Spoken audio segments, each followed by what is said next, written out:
Concepts are all wrong. So what we try to do is get people to remember what we told them the last time to tie this stuff together. See, this is the whole deal. Do not confuse the assumption of ownership under ethical and moral principle when politically it has no standing. Are we clear? Let's explain. Let's explain. They set up a false, fraudulent, impersonating political platform called the Act of Congress 1871, February the 2nd. That political platform was to solidify the foundation of fraud and the conversion of the estates of the Moors who are under occupation in North America. Are we clear? Canada and the United States Corporation Company have the same international number. They both are partnered jurisdictions under the British Crown. The United States Service Corporation is a British Crown colony corporation. For the ignorant who don't know the real history, they have been trained from childhood to think it is a country. Are we clear? So they're starting off on a false concept foundation of operations when they're actually in a serf position. But they must deceive them into stating things that are not true in order to justify what they're doing, like such as agree to be Indians, agree to be black, agree to be Latino, agree to be Negro, agree to be colored, and use it as identities. At that point, you're off the political platform that protects you in treaties and covenants. Are we clear? Because the covenant that set up the political operations at North America is called the Treaty of Peace and Friendship between the United States and the Moroccan Empire. Are we clear? The protected living persons under those operations are the Moabite Moors and their descendants, and the descendants of the deists, John Adams, Benjamin Franklin, Thomas Jefferson, Thomas Barclay as agent in business, and European persons who are deists who agreed to the Republic operations at the North Gate and in honor and preservation of the Constitution and the treaties. All others have no rights under those instruments. Are we clear? Once they got you to agree to be Negro, black, and colored, you stepped off the political platform and are thereby and thereafter subject to the black codes, which is what you've been suffering from, which is the purpose of the brand system in the first instance to disinherit you. However, to keep peace, they must have the people believe that they have rights and authorities that they do not possess. Are we clear? So to make them think that they were citizens of the political order, they set up what is called the 14th Amendment corporate person after they closed the Freedmen's Bureau. And get these people to agree to be Negroes, Negro citizens, and black people under the 14th Amendment. Corporate property. Are we clear? Such persons are stateless, have no right of estate whatsoever, because your estates and inheritance come from your mothers and your fathers. That's why it's called inheritances. So, is there any record in the human family that has a pedigree traceable to Negroes, blacks, people of color, which means artificial person? No such people exist. Can you go into the world's nations around the planet to the major cities and see the Negro flag or the colored nation flag, the people of color flag, the Latino flag, the black flag? People even make up flags and try to make it represent this non-represented people.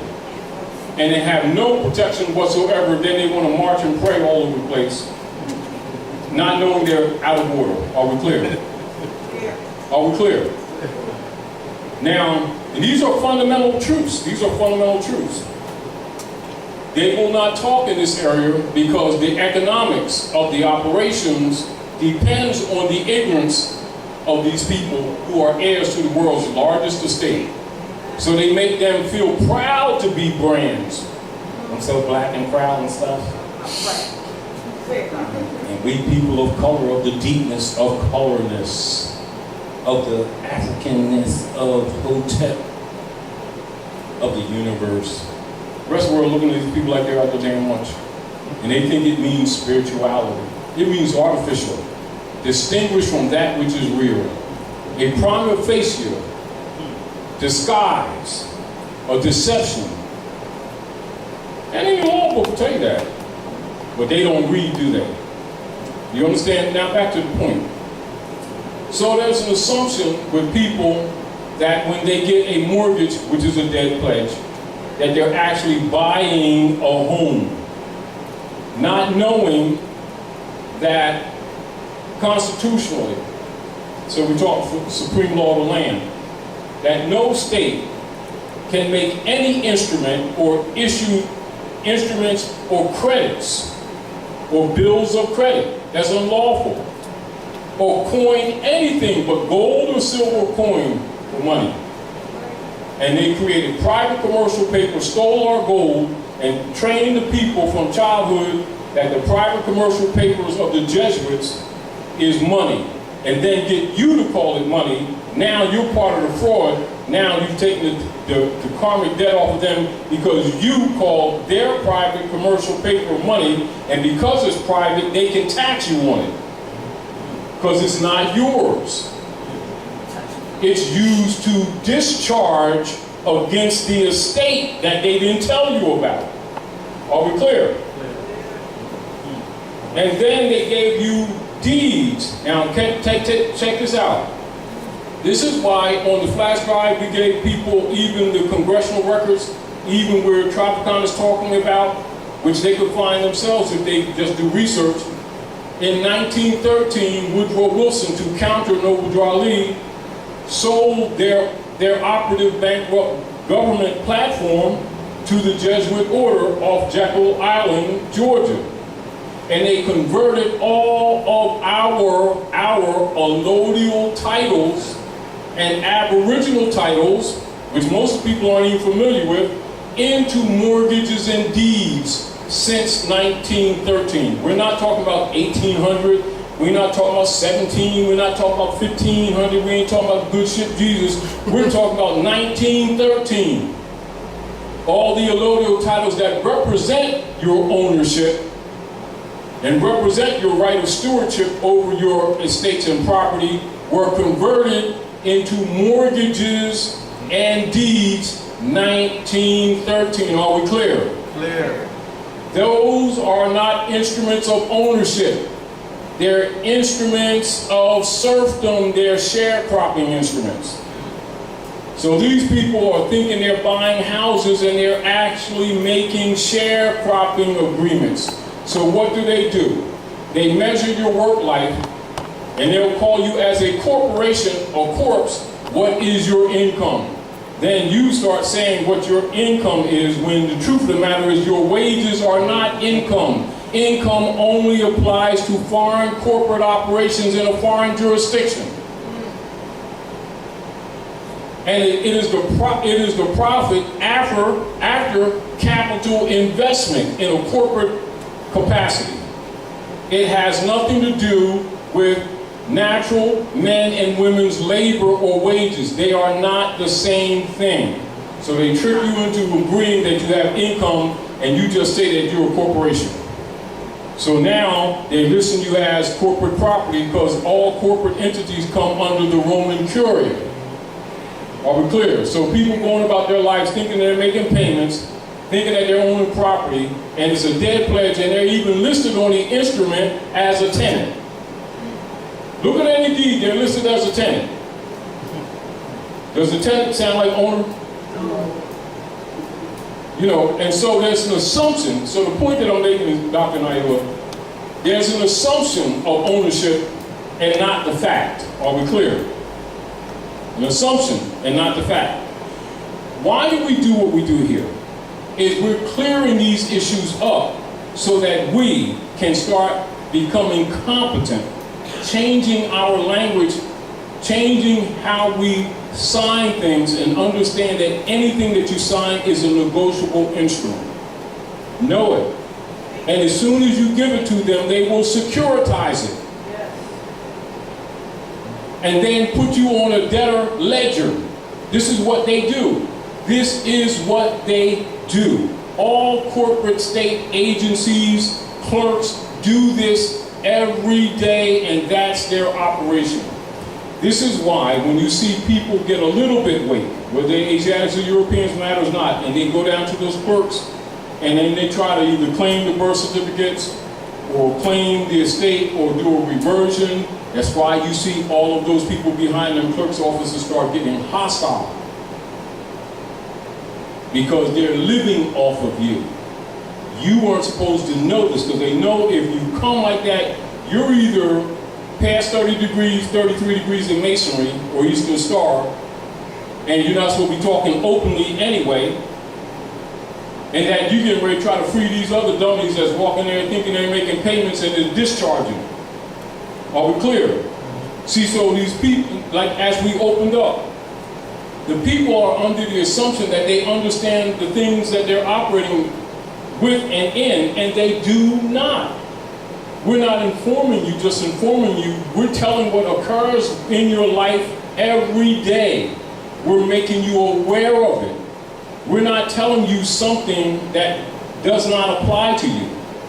We're making you aware of something and things and operations that occur every day in every community all across this country, but that the masses are unaware of it or ignorant to it. Are we clear? Clear.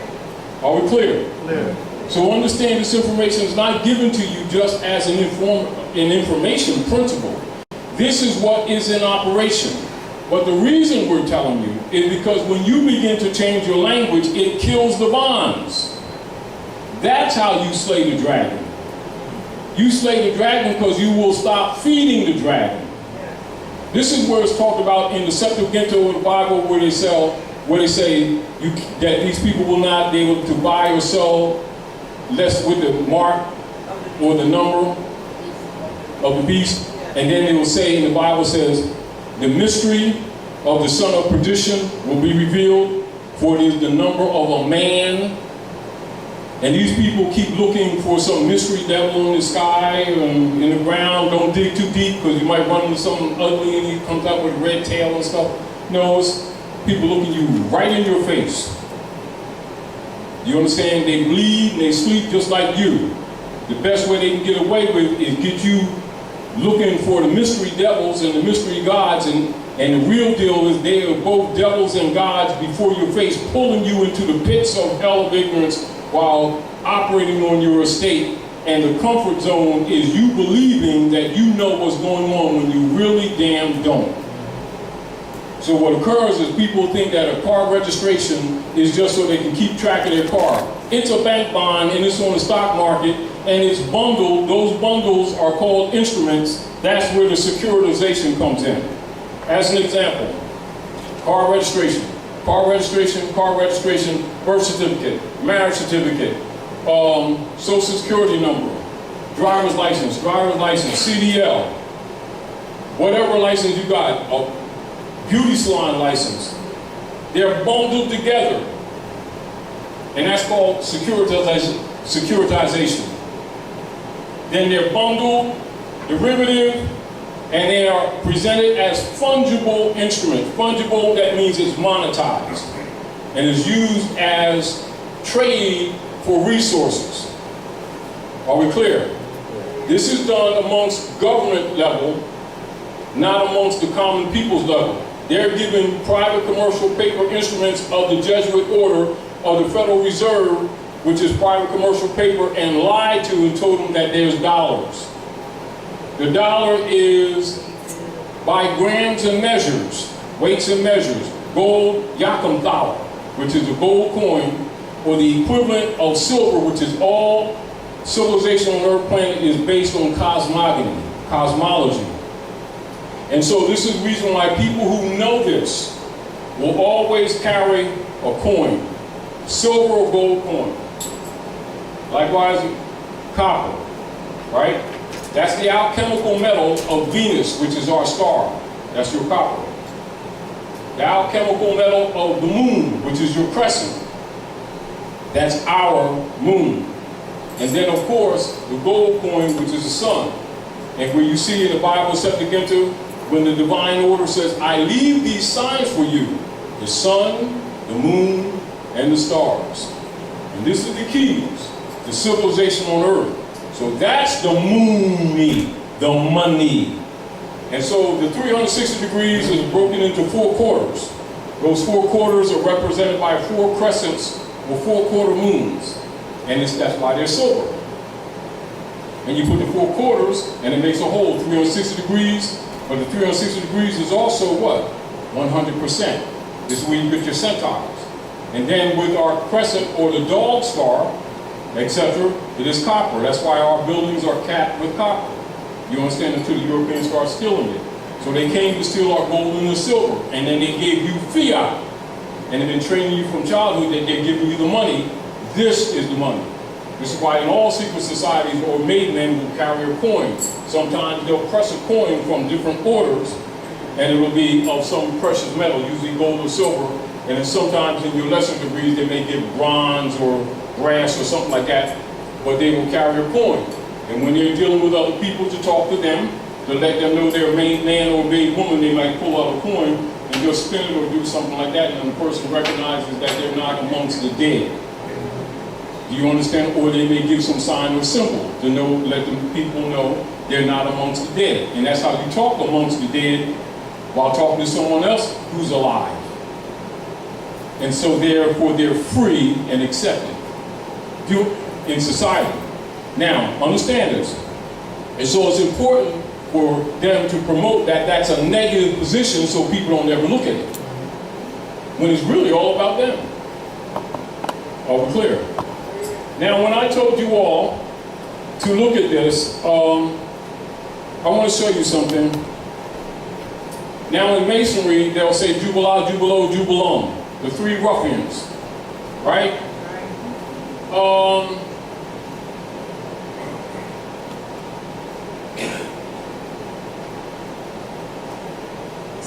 Now, under the present imposition, European occupation of North America, there are no great differences in the political complexions of the 3 zones into which Morocco has been divided among the European occupiers, and thus differences in the positions in respect to each.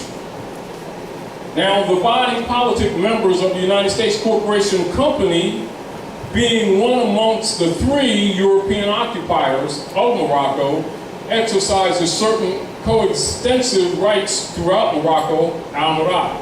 The French and the Spanish are the other 2 European occupying powers at Morocco.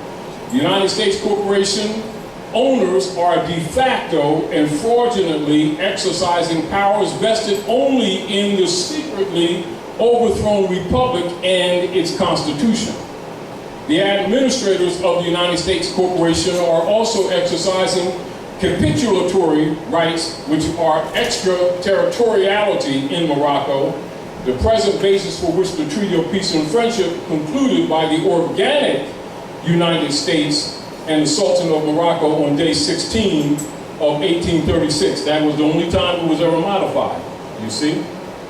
And the Act of Algeciras of April 7, 1906, to which the United States body politic is a signatory.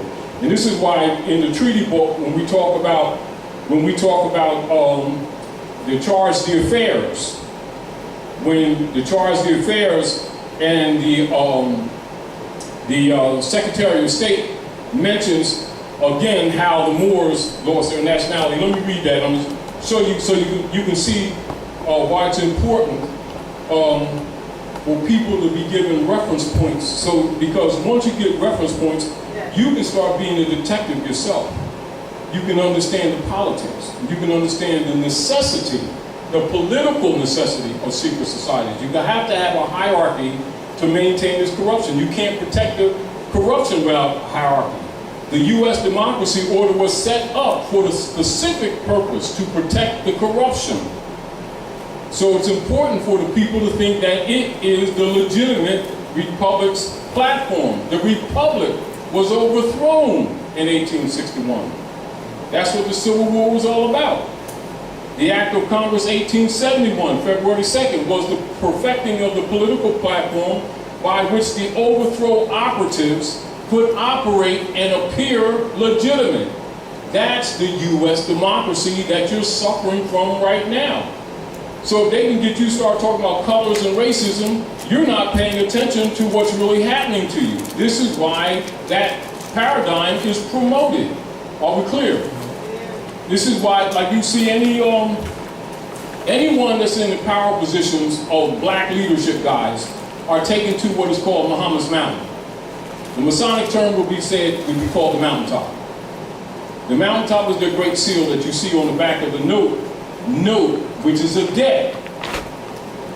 It's not a value, it's a debt instrument.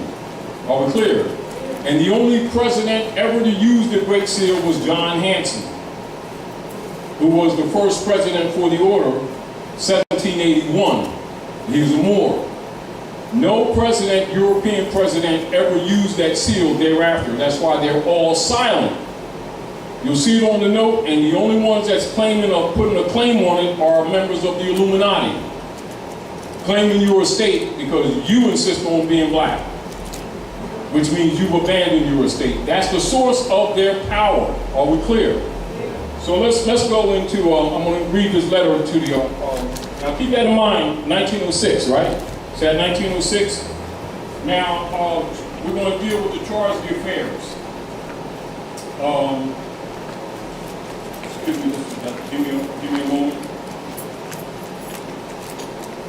Now, this is on citizenship, and for those who are listening, and for other scholars who will see this in the future around the country, this is your research.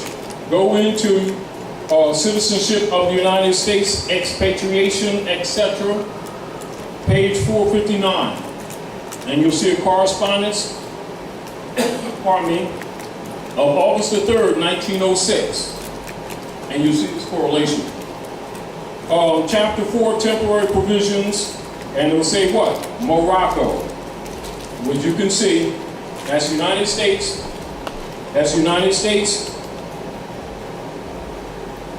right? Expatriation, that's citizenship, right? And what does it tell you? Does that say United States? Well, this tells you United States, citizenship, and expatriation, right? Yes. All right, this is Morocco.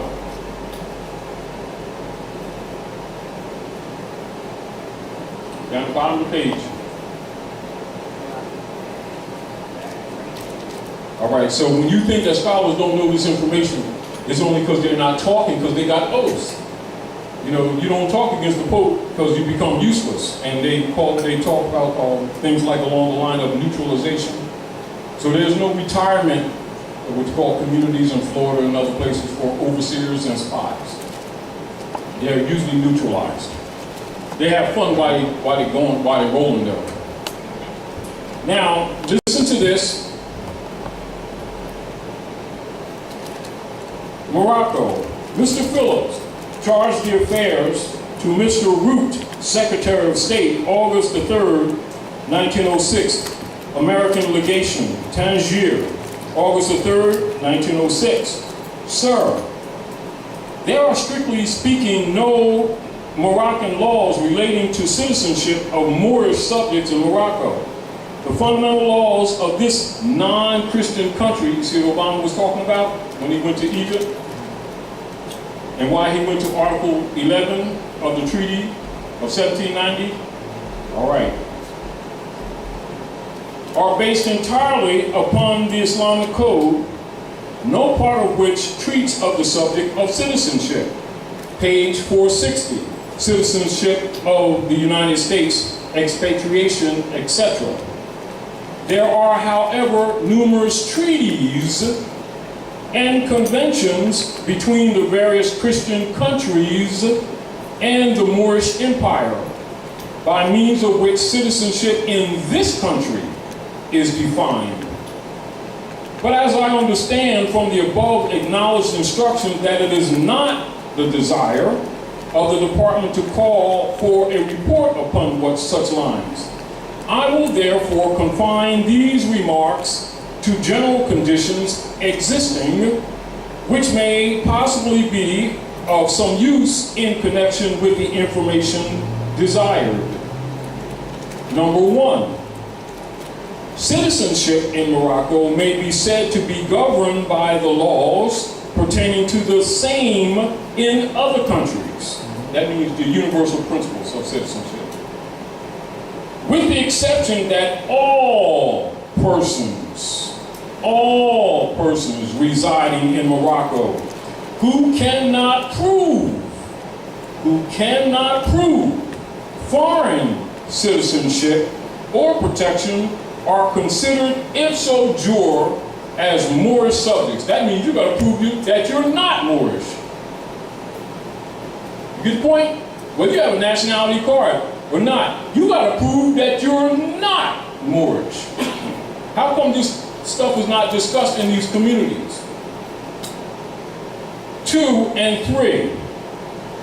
Moorish subjects lost their nationality only by becoming naturalized, not nationalized, naturalized in or protected by another country having treaty relations with the Moorish Empire. And it was established by the Convention of Madrid, concluded July the 3rd, 1880, etc. as follows. Then you go into your Article 15. But the deal of it is, when you think scholars don't know this information, it's just that they're paid not to talk on these matters. They're paid to start talking colors, light skin, orange skin, black girlfriend, and you like my new light skin, black leather coat.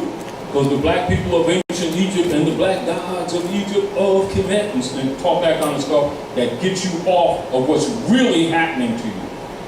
And the rest of the world already knows this is what's wrong with you. And what is this issue that the Charge of Affairs talks about, that the Moors only lost their nationality by being naturalized? They're talking about 14th Amendment, the Naturalization Act. And Ulysses Grant, when you change the Naturalization Act of 1790 into 1870, this is why when you go in your law book, that the Europeans under Knights of Columbus Ku Klux Klan oath start calling themselves white people in what?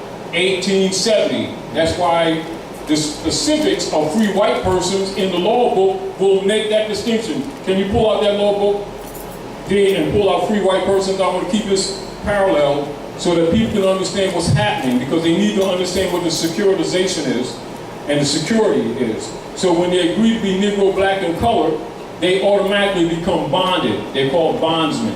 In other words, this is what the bondage is. So they tell you it's a change, when it's actually bonds that's on the market. It's paper instruments. Are we clear? Go ahead. Yes, while she's checking that, there was a question which would elaborate on the importance of reserving the rights when signing any and all documents. And this is back to really understanding that in the grand system, you have no rights. Dred Scott principle, plaintiff in error. See, if you're not in your proper person, you have no rights to claim, because your rights are inherited from the honor of your mothers and your fathers, that your days may be longer upon the earth land. That's your inheritance. You cannot move on this earth transacting business in another man's name and talk about liberties. They don't go together. Dred Scott, Ferguson versus Plessy. How many generations does it take these people to understand that you cannot claim another man's name and transact business and be at liberty? It doesn't work.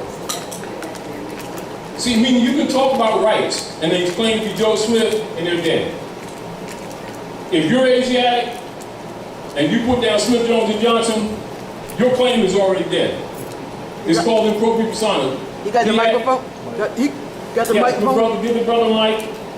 Give the brother mic, please. And can you come up here and share with us and let everybody know your attribute, and then share with us what you're reading from and read it complete. Henry Campbell Black's Law Dictionary of Ancient and Modern Jurisprudence. Can you come over here, please?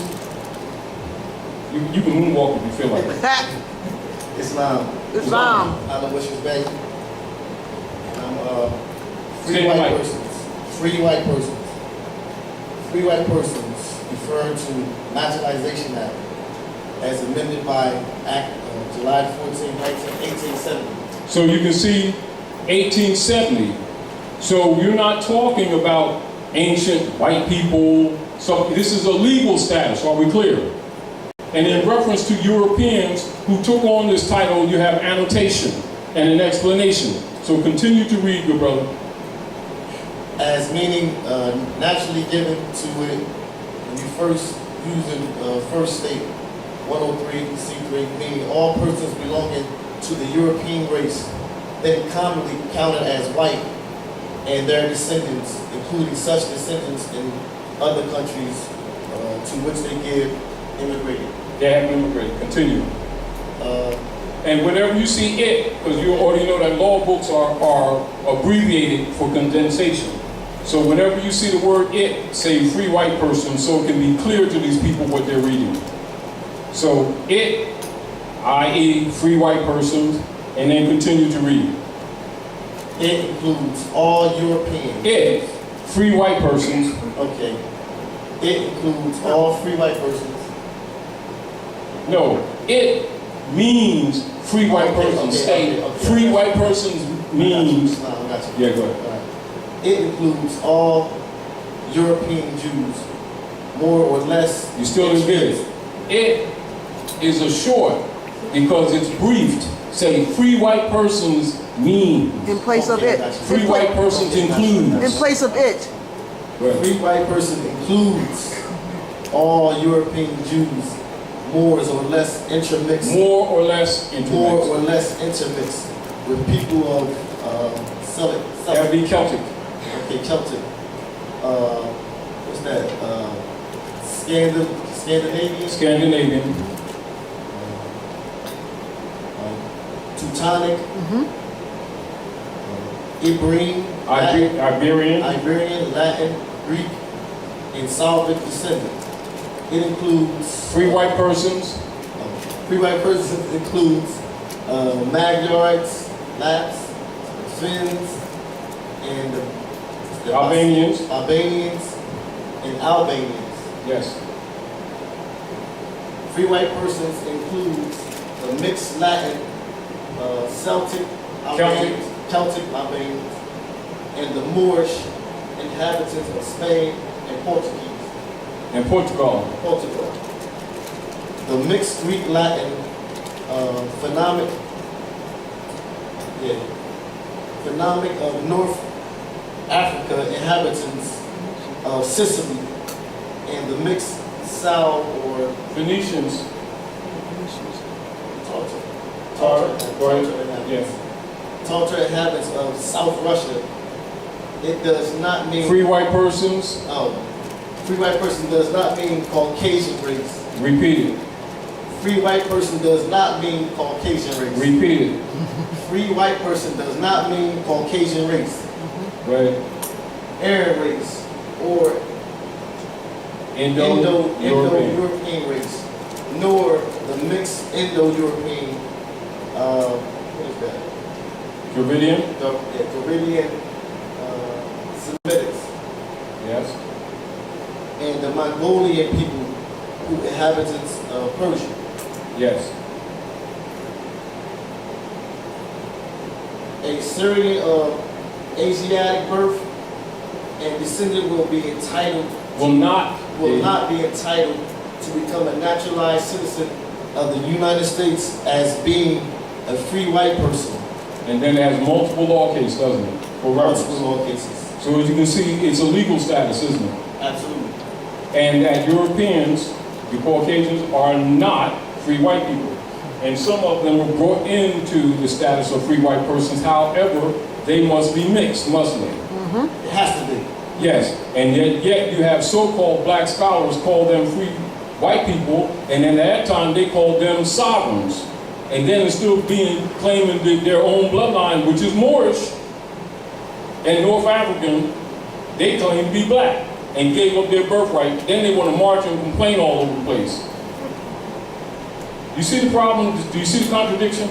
Absolutely. And then you have scholars that keep preserving and defending that position as if it's really historically correct, knowing that they are frauds and COINTELPRO operatives, and by our people not having availed to them literature like this, they follow behind that, protect that position, and don't know they're agreeing to the black codes that they're getting screwed by, and that's called consent, isn't it?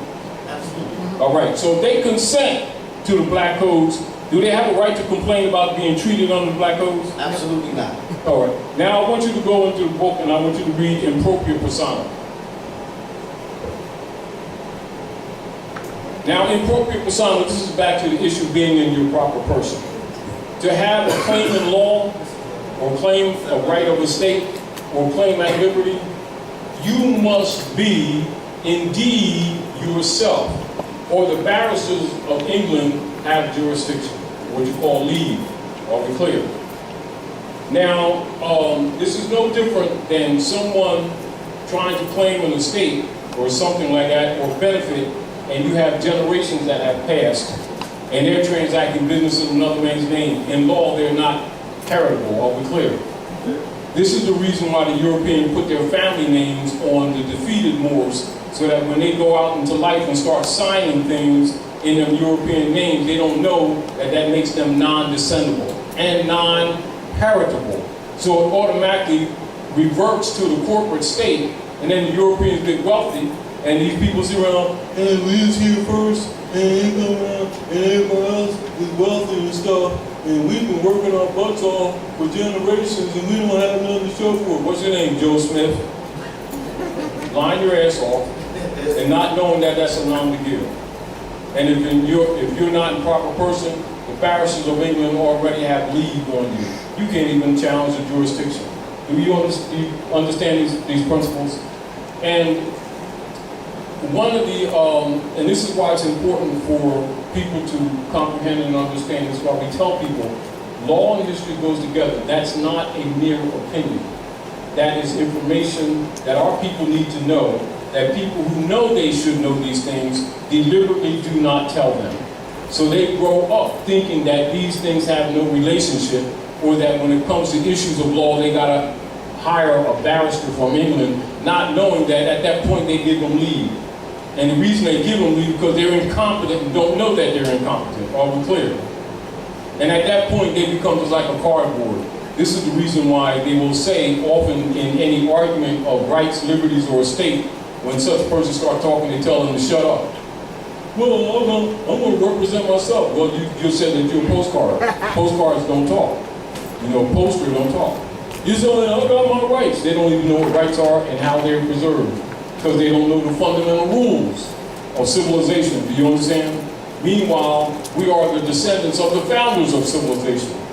We are the descendants of those same Moors that brought the Europeans out of darkness into light between the 12th and the 16th century, which you have what you call Rhodes scholars, made men, and masons, etc. All of that is Moorish science, just put under other names. That's why all the signs and symbols are Eastern, because they belong to you. And they got our people all spooked up, think they're signs of the devils and stuff, and they reject it, don't know it's their own culture. And then these people are ruling you with your own stuff under their names. Are we clear? Clear. You find appropriate persona? Separate words. I-N, one word.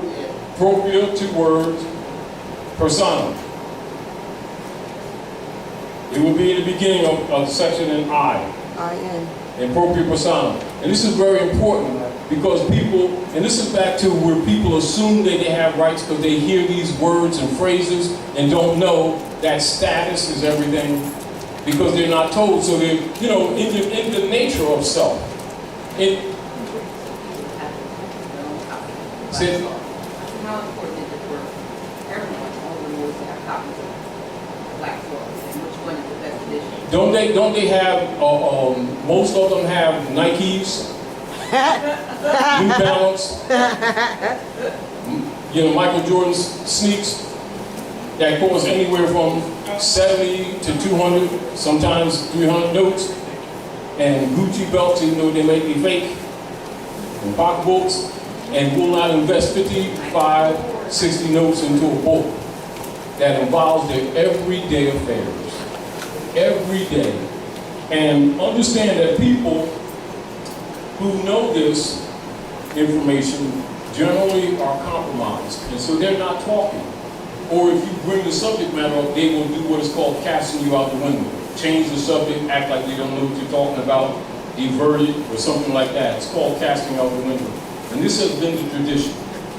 And so again, why is it that we do what we do? Why are we here in the House of Reawakening Minds? Why do we have to be in a venue like this to get this information out?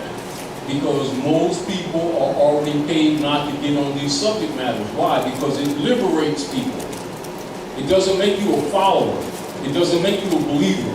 It liberates you. And it gives you reference points so that you can start saving your family and your estate for real. And so logically, people who have been benefiting from your ignorance don't want you to be involved with this information because it kills their bond system. Are we clear? Yeah. Clear. Now, and this is what the Securities and Securitization is all about. And this is really the subject matter. And yet, unless you knew this information, it would never dawn on you that that's what's happening to you every day economically. And that when you went and signed that mortgage for that house thinking that you were buying the house, your signature already transferred it to your estate.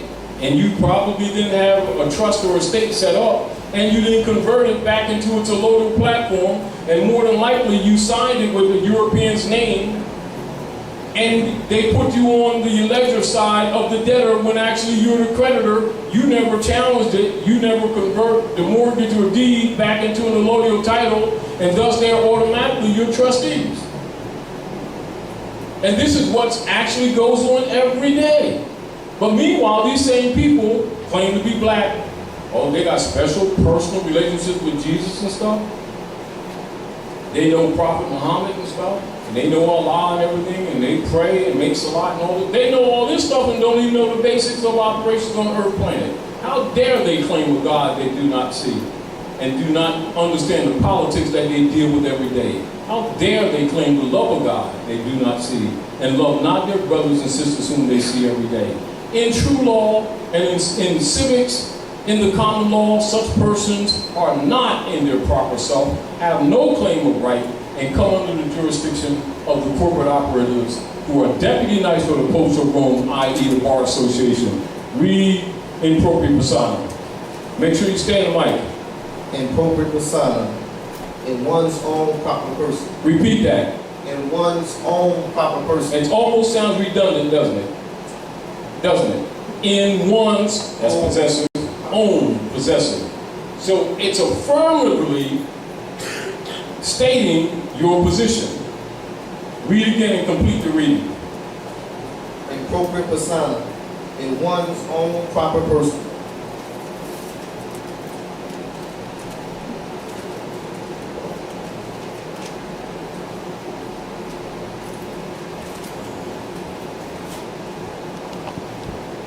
Free white person is a rule. No, in propria persona. In propria persona, it is a rule in pleading that pleas to the jurisdiction of the courts must be pleaded in propria persona. Now, back up. Must. Is that conditional? Is that opinionated? No, Is that optional? no. So, in propria persona, read it again, read it slow, and feel free to speak what you see in it after you read it. Read it again, read it slow, read it solidly, read it soundly. In propria persona, it is a rule in pleading that pleas in the jurisdiction of the courts must be pleaded in propria persona, because if the courts must be pleaded. If, back up. If pleaded. Oh, if pleaded by the attorney, they admit the jurisdiction. All right, so as soon as you hire an attorney, they have jurisdiction. You just gave up your birthright. And it's a must. If you're not in your proper person, logically is why you hire them, because you don't understand what's going on. At that time, you converted your estate to them. Now they speak for you as a trustee, and they have leave. And what means leave means they don't have to defend you. They're a bounty man who delivered you to that court, and they can leave you there to whatever the circumstances are, and rape you in the process. They just got a tie on. Are we clear? And if you didn't know that, tough cookies. This is why they tell you only a fool represents himself in court, because a free man or free woman presents herself or he himself in propria persona. Because the first rule of civilization is man, know thyself. Are we clear? Clear. All right, read it through. As an attorney is an officer of the court, and he is presumed to be pleaded after having obtained leave. So, and he's an officer of the court, and you be thinking he'd be representing you, and his obligation is to the court and not to you. And just like when people think they're buying stuff, and isn't there's an assumption on people that when they hire an attorney or lawyer, that they are what? Protecting their rights, when actually they gave them leave, and they can't even damn challenge it after that. And that they're an officer of the court, and after assuming leave, you're actually a piece of cardboard sitting there. And since he's an officer of the court, his interest is in the court, not you. And then these people, under their black codes, keep on complaining why we keep on losing. Do you understand what's happening here? That's a presumption, absolutely. A presumption does not make right, nor does belief, does it?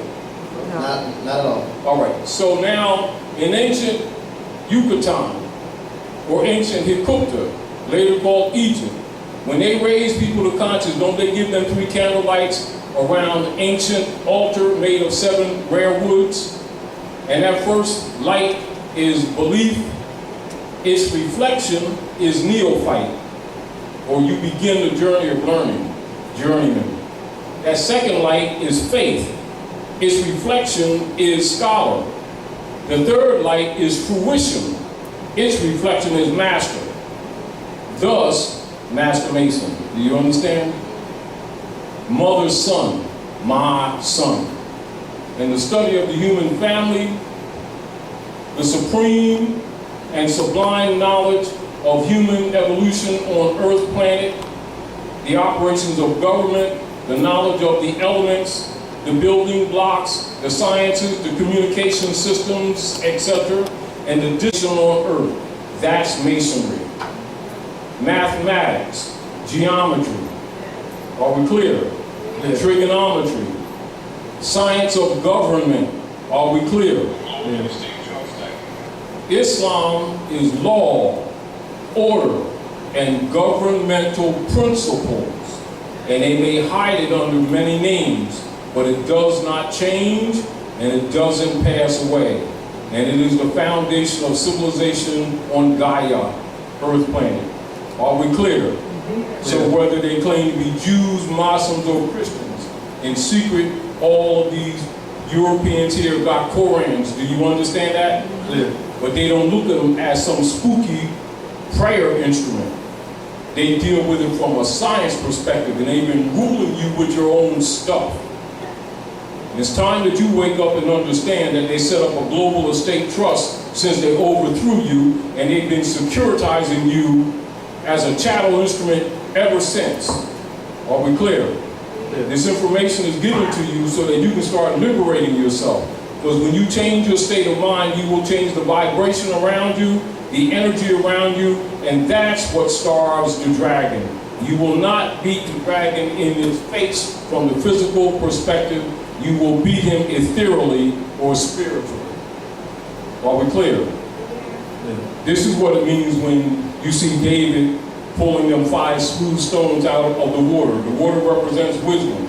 The smooth stones represent that this wisdom been running across this foundation for centuries and centuries and centuries. That's why the rocks are smooth. And he only takes one and puts it above his head 360 degrees, turns it and strikes Goliath in the forehead. That's where the thalamus nerve comes from. The dark side of the brain terminates above the nose. And Goliath falls. He takes Goliath's own sword and cuts his head off with it. But while Goliath rules, he takes the Moabites in the head of the Sphinx and puts the Moorish sword above her head, which means the subjugation of the Moabite woman. And as long as she's subjugated, we're subjugated. Are we clear? Yeah. Because the real operations on Earth planet is the matriarchy. Are we clear? Yeah. So honor your mothers and your fathers, that your days may be longer upon the earth land, because since your fall, Rome has been securitizing instruments on you, bundling them, which are called derivatives, and securitization, and then making them fungible instruments, which is monetization, and selling them to the rest of the world. And when you become conscious and start clearing the honor of your mothers and your fathers, that's what starts killing the dragon's food, because you're not going to beat the beast. You must starve him. Are we clear? Clear. That's capturing the straw man. Are we clear? Clear. So it's an abstract. So you're given this information so that you can see what they're doing to you, because actually even when you go into your dream states, or when you go to sleep at night and you think about these things, what it does is wake up the memory that's in your cells. But you got memories that's in your cells, and they live individually of each other, whether you know it or not. And that's the purging, or that's the baptism. And what occurs is, as you start clearing that out, the electrical system of the universe reattaches the broken wires in your electrical system, because everything operates by energies. And you come closer to the wheel, what they call Ezekiel's wheel, or the imprint set in you by your mother, that was set in her by her mother, that was set in her by her mother, that was set in her by her mother, that was set in her by her mother, which you go to the four gates. And that's why you see in the book of Malachi, with the closing of the Old Testament, that the Son of Righteousness rises with healing in his wings. And thus, you will leave them with no root or branch. It is the honor of the integrity of the honor of your mothers and fathers. That's how you will kill Rome. Outside of that, you will serve Rome because you're already prepared as food. And the securitization is how they've been doing it in the physical plane. Are we clear? And now that you collectively have started to declare your nationality, which means you're telling the world that you are stopping your practices of being prodigal and have decided to come home. But it must be done in the heart, in the mind. And when you start speaking accordingly, you're casting good spell, what they call the gospel, that counters the bad spell that has kept you in the blackness or darkness all of these generations. And it is absolutely that simple. And though it is well that you eat better food, that ain't really where it's at. It is really your state of mind. And so you must be reborn with a new mind. And if that mind is pure, that's how you defeat Rome. And you're not going to defeat Rome any other way, so don't get it in your mind that you're going to defeat Rome any other way. I'm not arguing about your desires. You understand? I understand that we get a little bit, salty here and there about things that occur to us, but you're not going to beat Rome. Rome is a death machine. You understand? They have devoured many prophets before you. So don't think that you're going to go to Rome and grab Rome by the collar and start talking trash, because it ain't going to work. However, you can beat them ethereally.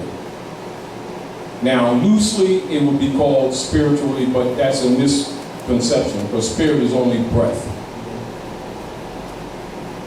And this is why Rome fears this information, because you can take even a little child and slay Goliath, if you can get them to be pure in their thoughts and honorable, even though everyone who is here is damaged. You understand? There's no one here that's not damaged. So don't get that through your head. However, if you approach this information with a pure heart, Rome has received another nail in their coffin. And this is symbolized, because Rome tells you, talk to you all the time. This is why, like in the Wizard of Oz, when you see the house fall down from the sky onto the wicked witch, and you see her stockings curl up, that's the stocks falling under the house of knowledge. In my Father's house there are many mansions. So they're talking to you. That's your zodiac. And the stocks are your stockings. Yellow brick road is the zodiac law. The lion, the tin man, the straw man, they represent on one level 3 ruffians. And they also represent the Trinity operations. The Lion of Judah represents the true Yahudi, or the people with hair like lamb's wool, sign of Leo. This is why most liberators in this Aquarian cycle will have Leo somewhere in their chart. But he lost his courage. The straw man is the 14th Amendment. The rusty tin man is the Rome cribbing industry. But it also represents that industry is going to come to a screeching halt, like Wally told you. The yellow brick road is your zodiac constitution in the battleground courtyard in Shaka Maxim, which you call Philadelphia.